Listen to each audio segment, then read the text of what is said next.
North Korea staged a huge military parade today on this eve of the Winter Olympics.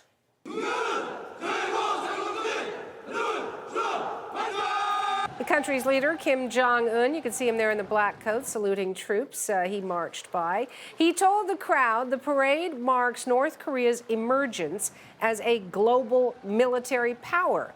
He also said his country needs to train for modern war.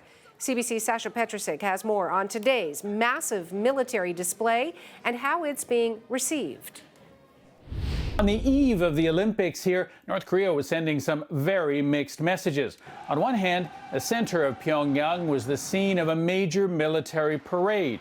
More than 10,000 marching troops, there was military equipment, and of course, those missiles which North Korea has been developing and threatening to equip with a nuclear tip and attack the United States with them. There was also the leader of North Korea, Jong-un, who gave a speech. In his speech, he had many of the familiar phrases that we have been hearing, threats against the United States, threats that it would retaliate if North Korea was in any way harmed, even its dignity, even one little bit. Of course, tough words were there.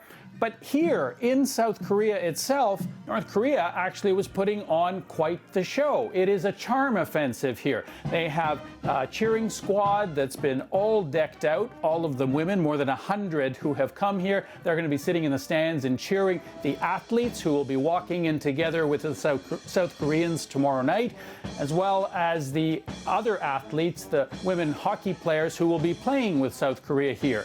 Aside from that, there's been all kinds of orchestras and other displays meant to try to win over the hearts of South Koreans. It's not really working, but that is a very different message from the one that we saw in Pyongyang today.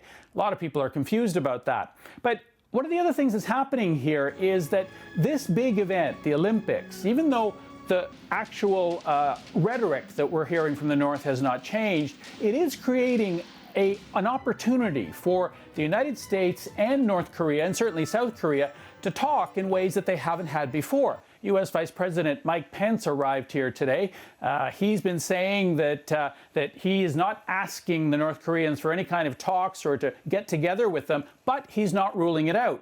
North Korea has said that it doesn't want any talks with the U.S., but certainly the opportunity has arisen, especially since one of the people who will be here as part of the North Korean delegation is actually Kim Jong-un's sister. She is very high-ranking and apparently has quite a bit of influence with Kim Jong-un himself. So all of this is coming together. It's not quite clear whether it'll produce anything, whether there could be some sort of a kickstart to negotiations in the future.